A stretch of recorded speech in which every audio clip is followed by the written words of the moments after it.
Good morning, everybody. My name is Whitney Clark. I'm the Director of the Division of Licensing Services. This is a meeting of the New York State Hearing Aid Dispensing Advisory Board. Let's go around both rooms. Department of State staff, please introduce yourselves, and board members, please identify yourselves for the record. Starting in Albany. Hi, Sharon Charlotte, Board Coordinator, Department of State. Michelle Moore, Department of State. Jonathan Curtin from the Department of Health.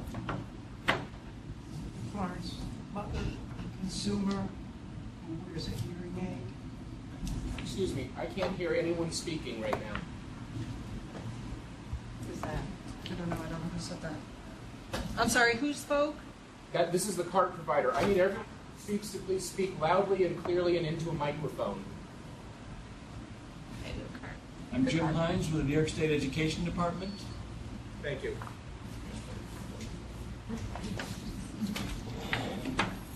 Denise Tidings, Department of State. Jody DeLallo, Department of State. Amy Pensby, Department of State. Okay, let's go to Buffalo. Ann Orsini, dispensing audiologist, board member. Good morning, Ann. And New York City, please. Ernita Gant, Department of State. Peter Fisher, dispenser, board member. Jerry Bergman, guest. Okay, good morning, everybody. Unfortunately, we do not have a quorum, so we're going to jump right into the department and subcommittee reports. The first report is Jody DeLallo with the processing update. Good morning, everyone. At the last board meeting, I think one of the board members, maybe Florence, asked for her information regarding for our licensees, how many dispensers versus audiologists, and so we have 3 years worth of statistics, and it looks pretty consistent going back to 2014.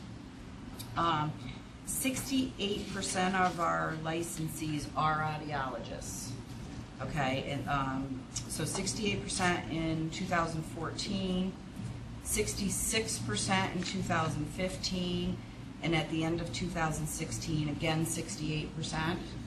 And then I think Sharon provided more recent stats that it looks like it continues to be 68% of our licenses. Yeah. So that answers what you were looking for. Does that give you an idea?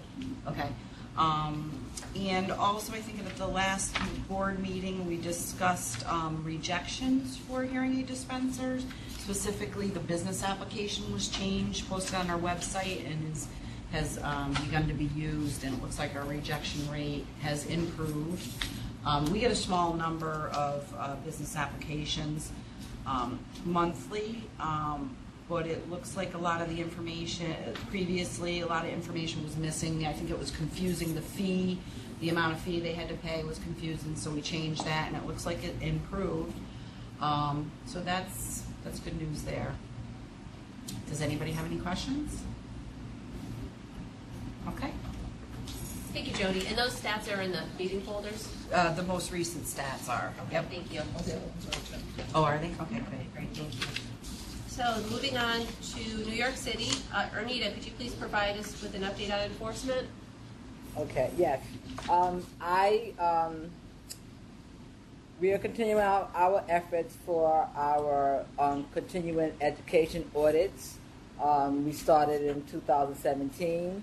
I'm giving you activity for the last 3 months, from June through September.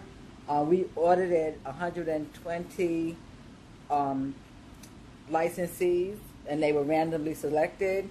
Out of the 120 audits, 95 responded with certificates.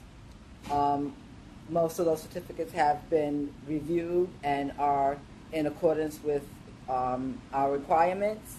We have 18 licensees who have not responded and has passed the due date.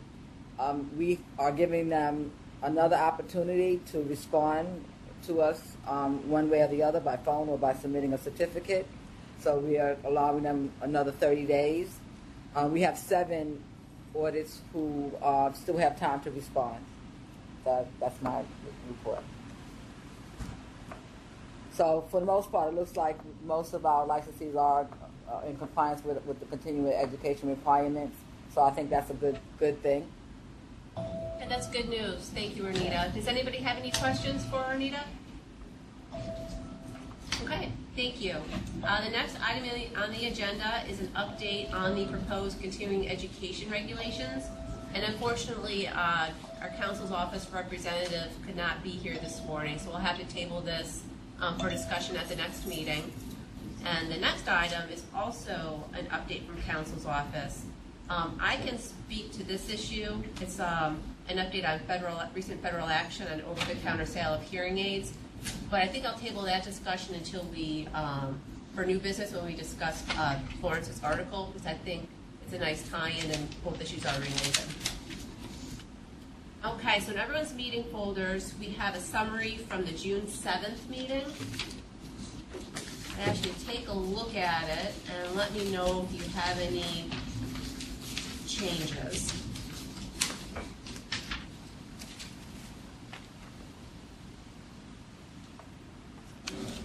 Whitney, just a minor item. I think I was there.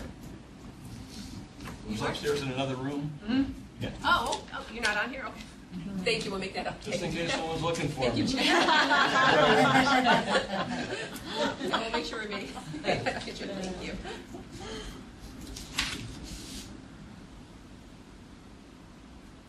Does anybody else see any issues? Long. If you do notice anything, please get back to Sharon so we can make the updates. And we'll have to keep this as a draft since we don't have a quorum of the board to vote on it. We will get a draft on the website. Okay, moving on to new business. During the last meeting, Florence provided us with an article from Hearing Loss magazine that dealt with the over-the-counter sale of hearing aids. Has everyone had a chance to review that? A new article just came out. Sharon made a copy so they can pass it around here. It just is a little clearer what they've done, what's there. Okay. So Florence provided an additional article this morning. Sharon's made copies for the board members in Albany. Did you send copies down to the district offices as well? Okay, so everyone should have a copy of that. Florence, this is also on the over-the-counter sales of hearing aids? Yes. It is? Okay. So, yeah, it's a very timely issue. Those of you who are on the board probably know, on August 18th, the Over-the-Counter Hearing Aid Act was signed into law by President Trump. The FDA is going to have 3 years to develop regulations that will ensure the safety of the devices, labeling requirements, and other requirements for the devices. So we should be seeing those come out on or before August of 2020. So I'm going to have Dave Mossberg keep an eye out for any proposed drafts so that we can get those to the board members for review and possible public comment. Did you have anything else they wanted to add? The fact that this is, I'm sorry. I think what's important is to realize that I cannot hear you, miss. Is that any better? You just need to speak up. Mic not working?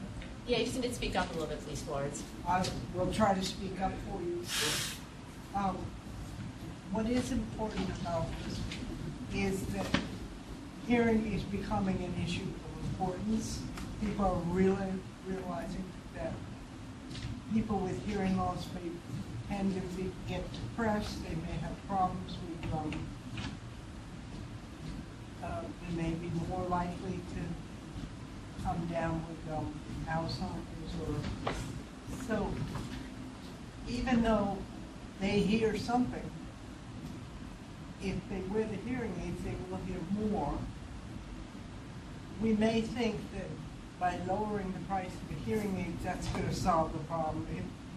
It's a much bigger problem. People have there is a stigma against wearing hearing aids.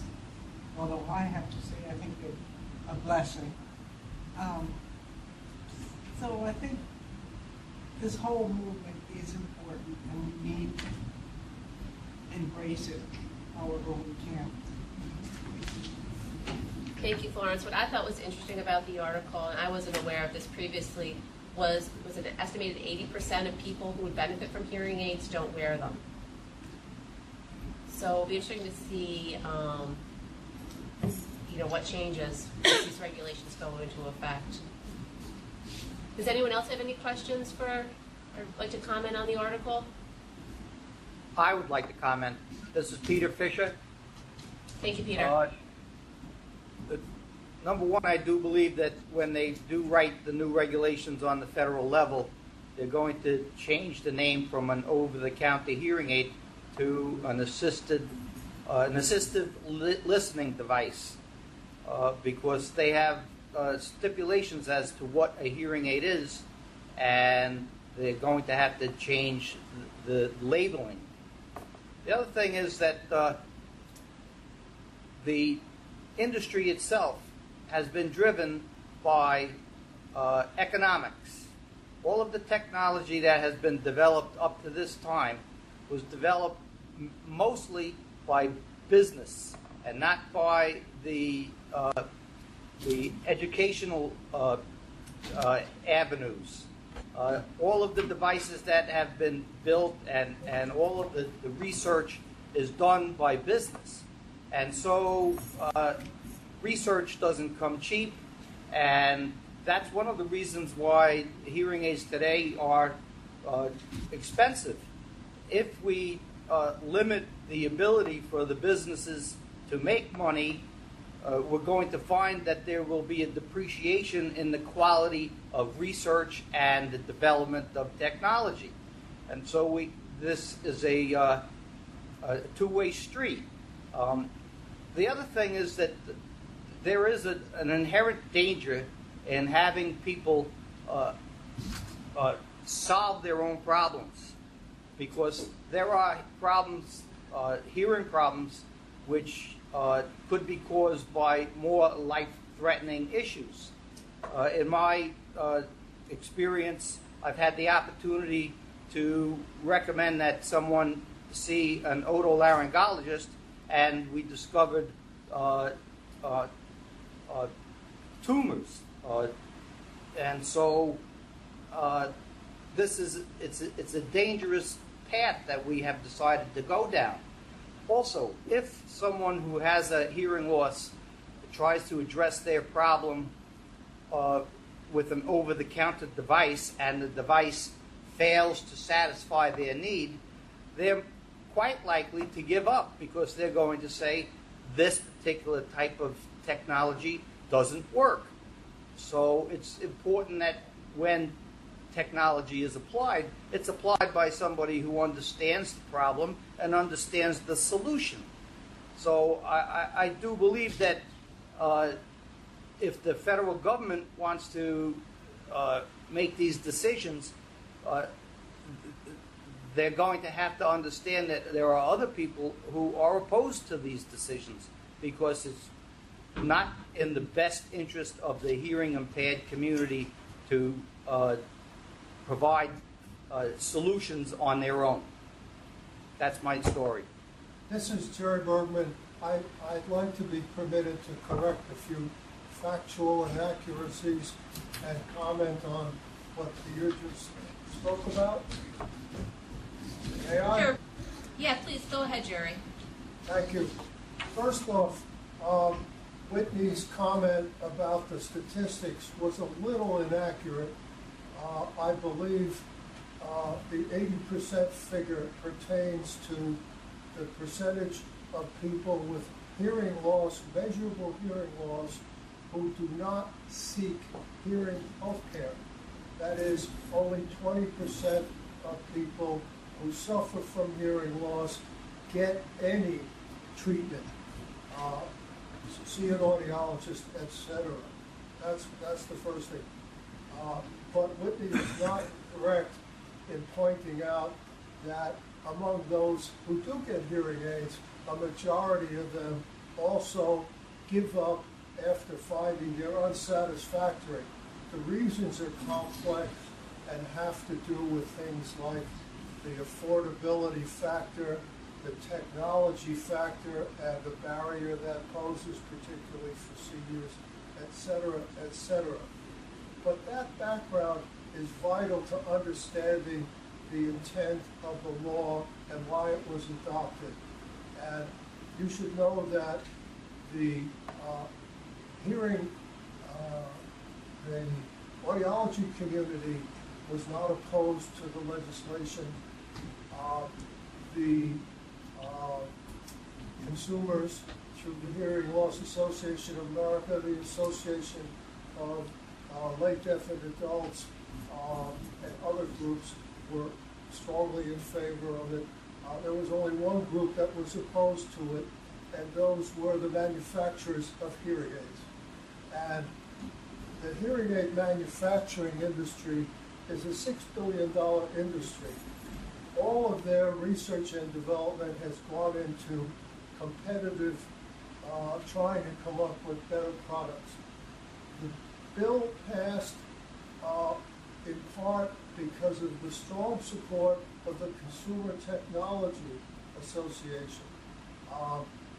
That organization is a $600 billion group of manufacturers, companies like Samsung, Sony, Bose, all of whom saw this as a market that's untapped in terms of trying to come up with better products that can meet the consumer's needs, not improving upon the hearing aid products that currently exist that are manufactured by 5 or 6 companies.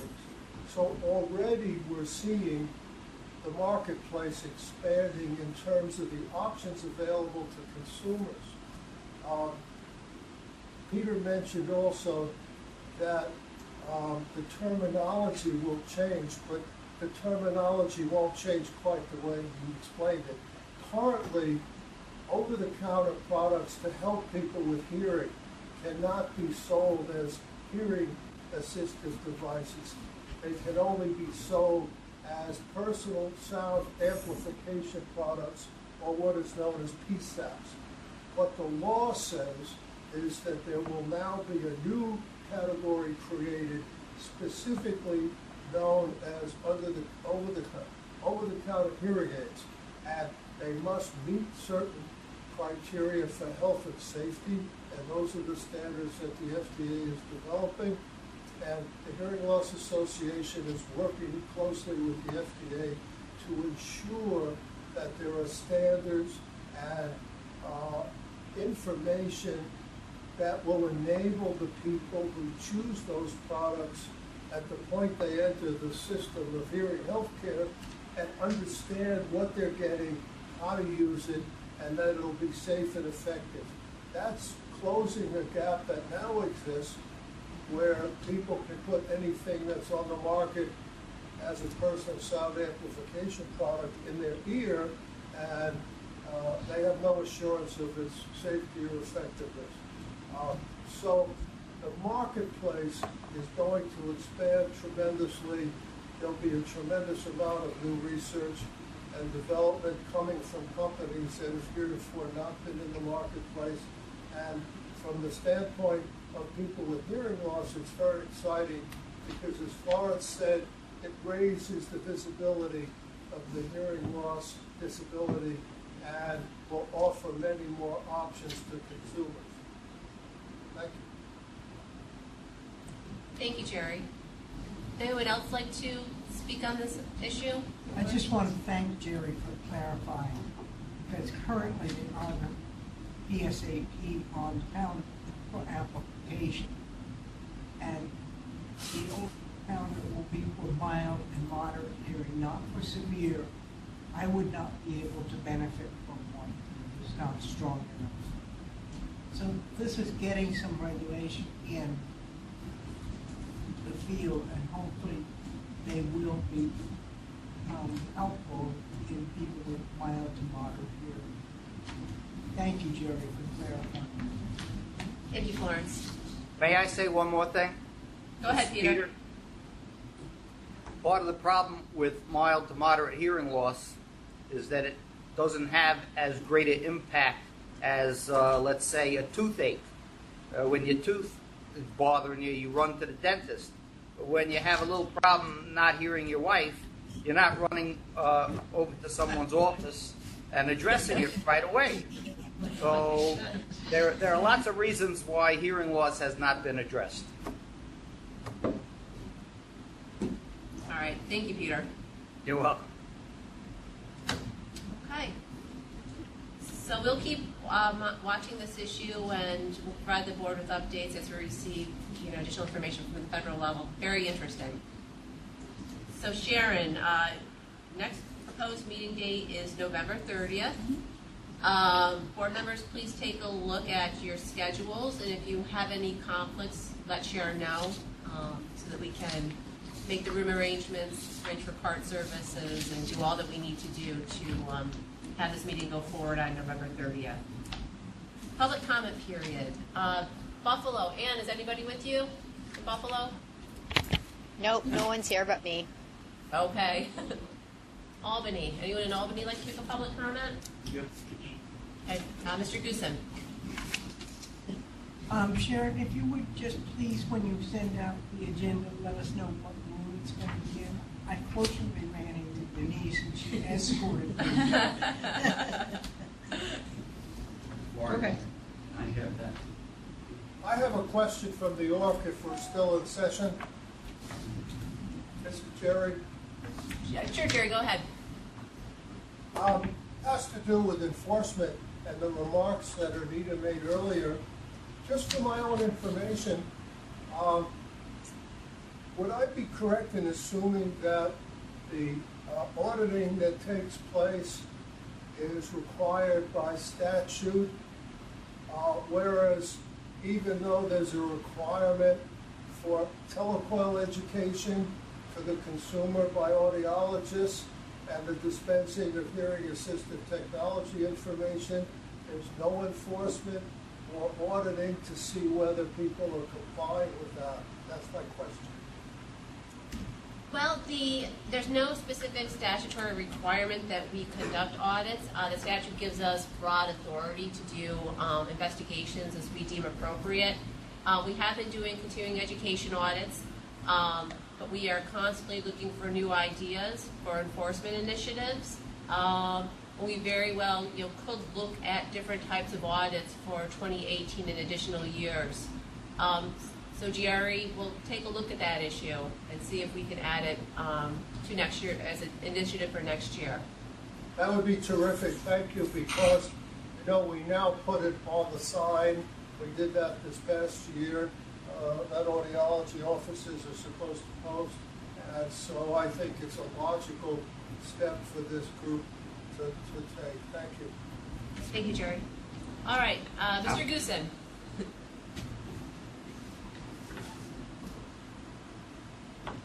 Good morning. I'm Fred Goosen. I'm the Executive Director of the Hearing Healthcare Alliance of New York, and also on the Executive Council of the National Board for Certification in Hearing Instrument Sciences and the International Hearing Society. As always, I come and compliment the staff, Department of State, Mark, and all of you in getting improvement of our courses. The auditing is going well. I do have some questions about some of the responses that some of our people have had and dealing with the format that the certificate must include. In some district offices, there's been a little bit confused with what is accepted. So I have some examples of that, and I talked to Mark or Whitney. In some instances, statements were made that the approved course number, which is always H-00 number, hasn't got anything to do with anything. Well, I would like to just clarify that with our people. I've sent out to all of the hearing aid dispensers at our conference that the certificate that is issued by the program provider must include date, time, and the listing of the approved courses given, which all must have current ID numbers, H dash something something something, that they can, that ASHA, AAA, and NBCHIS courses are not accepted unless the same course has been approved by New York State and has course number. Online courses are not accepted unless it happens to be taken by an audiologist, in which case there are exceptions made. And I'm working very hard with everybody in our group to make sure they understand exactly how to have this information available should the audit arrive. Regarding OTC hearing aids, International Hearing Society is opposed to and has been opposed to the law as written, or the change to the law as written, and it has to do with instances that Peter had raised previously. When I dispense a hearing aid in New York State, I am required to look in my client's ear. When I look in my client's ear, I am required to see if there's any strange materials. I am required to see if there's something wrong with the eardrum, the tympanic rhythm. I am required to see if there are any disorders. I am required to find out if they have suffered from dizziness. I am required to find out if they have any pain. The over-the-counter hearing aid will be given to someone without any knowledge being transferred to that individual about their problem. They will not know whether it's medically correctable or whether it is nerve damage and not. They will not know how serious it is or not. They will not be taught how to use it. As I'm sure that every hearing aid wearer knows, this is not a simple slam bam thank you ma'am. Hearing aids today are very, very complex. They are computerized, and the input of the user and the dispenser to style them, to move them so that they work with your hearing loss is important. A moderate hearing loss would basically mean, if it were shapen, that the people sitting at this table could not hear each other. That is a moderate hearing loss. You could not talk across the table and be understood. That's a moderate hearing loss. So we are talking about serious problems, serious issues, as Lauren said. We would urge New York State, as we go forward, to consider consumer protection. That when an individual has a hearing problem, buys an OTC hearing aid, they understand, number one, that there is no assistance in fitting, using, repairing, adjusting that instrument. Number two, that purchasing in that fashion may exclude certain medically related correctable conditions that will not be identified and will be overlooked. Number three, that the instrument may not provide adequate assistance in understanding speech, in background noise, in automobiles, when it's behind you, soft-spoken people. And four, that they need to understand that they are buying a basic entry-level amplification device, which is not at all designed to match their hearing impairment needs. I understand the need for less expensive items, but number one, there's some chances taken in that situation. Also, and I very strongly support Peter's point, that people who try these instruments and they walk around and they don't work for them because they don't have the correct amount of sound response, clarity, so forth, they will assume that if they are called hearing aids, that hearing aids do not work. So I'm very interested in being sure that the consumer is protected so that we don't have people who are right now that are purchasing the items may walk away from their rehabilitation of their hearing capabilities and walk off and be disgusted. I know that is true because for 20 years, I've taken great pains. I see a client once a week for at least a month and a half after they receive their instrument. Once a week. Why? Because I need to find out how they are working in their lives. And I make the adjustments to bring that about.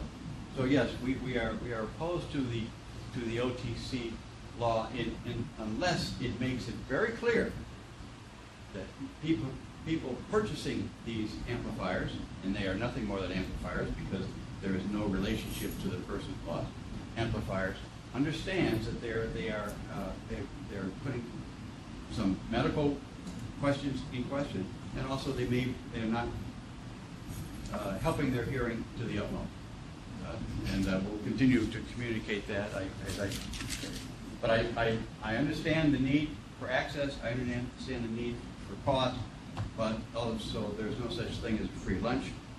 Yes, I will repair your broken leg for $25.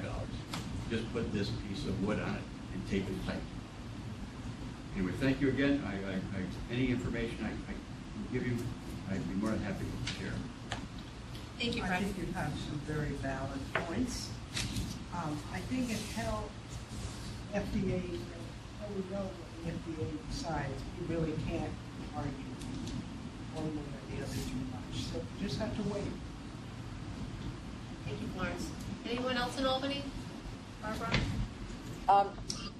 Arnita in New York. I just like to Okay. respond a little.